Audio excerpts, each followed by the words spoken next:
Hello friends, నేను రాజు గారు. ఆంధ్రప్రదేశ్లో ఇంకా వైఎస్ఆర్సీపీ ప్రభుత్వం కొనసాగుతుందా లేదా కూటమి ప్రభుత్వం అధికారంలో ఉందా అనే కన్ఫ్యూజన్ జనసేన పార్టీకి సంబంధించినటువంటి కార్యకర్తలకు, నాయకులకు, అదేవిధంగా తెలుగుదేశం పార్టీకి సంబంధించిన నాయకులకు, కార్యకర్తలకు అనిపిస్తుంది అనే విషయాన్ని సోషల్ మీడియాలో పెద్ద ఎత్తున వాళ్ళు వైరల్ చేస్తూ ఉన్నారు, ట్రెండ్ చేస్తూ ఉన్నారు.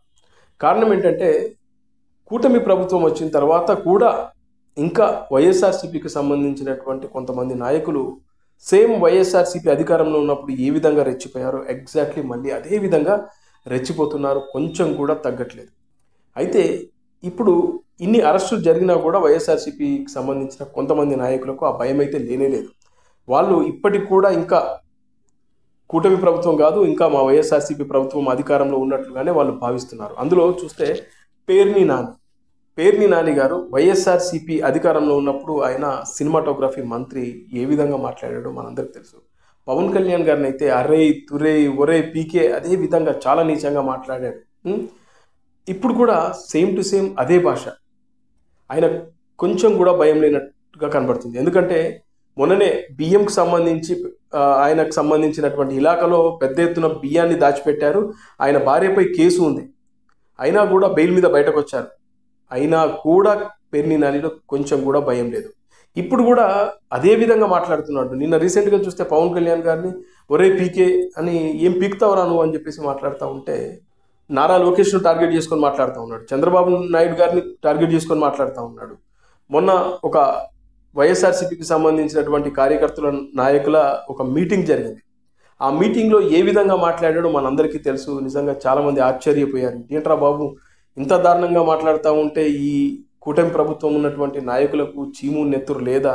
అంత దారుణంగా వీళ్ళను ఉద్దేశించి మాట్లాడుతూ ఉంటే అసలు వీళ్ళు దాన్ని ఒక సుమోటగా తీసుకొని ఆయన ఎందుకు అరెస్ట్ చేయట్లేదు అనేదే చాలామంది మాట్లాడారు. ఆ రోజున మాట్లాడిన వీడియో మీ అందరు చూసుంటారు. మళ్ళీ ఈరోజు కూడా అవే మాటలు చాలా దారుణంగా పవన్ కళ్యాణ్ గారిని టార్గెట్ చేసుకొని, నారా లోకేష్ని టార్గెట్ చేసుకొని చాలా చండాలంగా మాట్లాడుతున్నాడు. మొన్న అంటాడు, మీ అందరికీ తెలిసిందే, ఏమంటాడు అది రాత్రికి రాత్రి మీరు కన్ను కొట్టినట్టు కొట్టేసి వేసేసుకొని బయటకు వచ్చేయాలి, మళ్ళీ తెల్లారి మనం వెళ్ళి పరామర్శించి రావచ్చు అనే విధంగా మాట్లాడాడు. అంటే అది ఎంత పెద్ద మాట అంటే, మీరు రఫా అనే దాని గురించి టాపిక్ వచ్చినప్పుడు ఈ రఫా ఏందా బయట మాట్లాడడం ఏంది? మీరు కన్ను కొట్టాలి, కన్ను గీటినంత సేపట్లో నైట్ పూట వెళ్ళిపోయి అలా పని చేసుకొని రావాలి, తెల్లారి వెళ్ళి మనమే ఏమీ తెలియనట్లు పరామర్శించి రావాలంటే అంటే ఒక హింసను ఏ విధంగా ఆయన ప్రేరేపిస్తున్నాడు, ఏ విధంగా వాళ్ళ వైఎస్ఆర్సీపీకి సంబంధించినటువంటి నాయకులను రెచ్చగొడుతున్నాడో ఒక్కసారి కూటమికి సంబంధించినటువంటి నాయకులు కానీ, ఇప్పుడు అధికారంలో ఉన్నటువంటి చంద్రబాబు నాయుడు గారు కానీ, పవన్ కళ్యాణ్ గారు కానీ ఆలోచించాలని చెప్పేసి ఈ తెలుగుదేశం పార్టీకి సంబంధించిన కార్యకర్తల నాయకులు, అదేవిధంగా జనసేన పార్టీకి సంబంధించిన కార్యకర్తలు నాయకులు సోషల్ మీడియాలో వీళ్ళకు రిక్వెస్ట్ లెటర్ పెట్టుకునే పరిస్థితికి వచ్చింది. అయ్యా చంద్రబాబు నాయుడు గారు, పవన్ కళ్యాణ్ గారు, మీరు ఏం చేస్తున్నారయ్యా, అలా మాట్లాడుతున్నా కూడా మీరు చూసి చూడట్టుగా చూస్తున్నారా అని చెప్పేసి మాట్లాడుతున్నారు. ఇక ఇది కాకుండా వైఎస్ఆర్సీపీ వచ్చే 5 సంవత్సరాల్లో అధికారంలోకి వస్తే, అధికారంలోకి వచ్చిన తర్వాత ఏదైతే ఇప్పుడు చంద్రబాబు నాయుడు గారు గతంలో 2014 టైంలో ఆయన అధికారంలో ఉన్నప్పుడు రాజమండ్రి పుష్కరాలలో కొంతమంది చనిపోయారు, తొక్కిసలాట జరిగి. ఇప్పుడు ఆ చనిపోయిన కుటుంబంలోని ఎవరో ఒక వ్యక్తి, కుటుంబం సంబంధించిన వ్యక్తులు వచ్చి చంద్రబాబు నాయుడు గారి మీద కేసు పెడితే మేము తీసుకొచ్చి అరెస్టు చేయమా?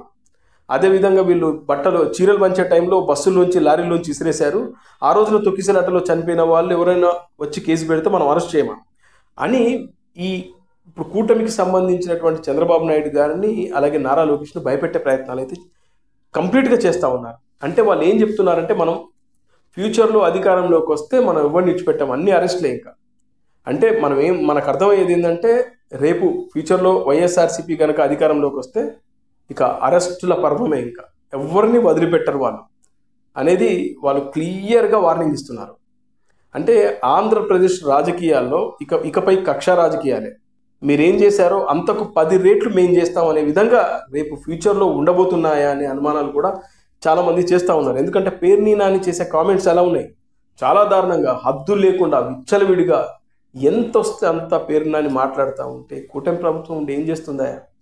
కూటమికి సంబంధించినటువంటి ఇటు జనసేన కానీ, తెలుగుదేశం పార్టీకి సంబంధించిన కార్యకర్తల నాయకులు పెద్ద ఎత్తున గగ్గోలు పెడతా ఉన్నాడు. ఇక్కడ పేర్ని నాని విచ్చలవిడిగా రెచ్చిపోతూ ఉంటే ఒక రకంగా చెప్పాలంటే మీరు గాజులు వేసుకొని కూర్చున్నారనే విధంగా తెలుగుదేశం పార్టీకి సంబంధించిన కార్యకర్తలు, నాయకులు, అదేవిధంగా జనసేన పార్టీకి సంబంధించిన జన సైనికులు అయితే పెద్ద ఎత్తున సోషల్ మీడియాలో పోస్టులు పెడతా ఉంటే మరి ఇక్కడ కూటమి పెద్దలకి కనువిప్పు కలుగుతుందా లేదా, వాళ్ళు గాజులు అనే మాట మాట్లాడిన తర్వాత కూడా మీరు ఇంకా అదే విధంగా ఉన్నారా అనే విధంగా మాటలు వస్తూ ఉంటే నాకైతే చాలా చాలా ఆశ్చర్యం వేస్తూ ఉంది.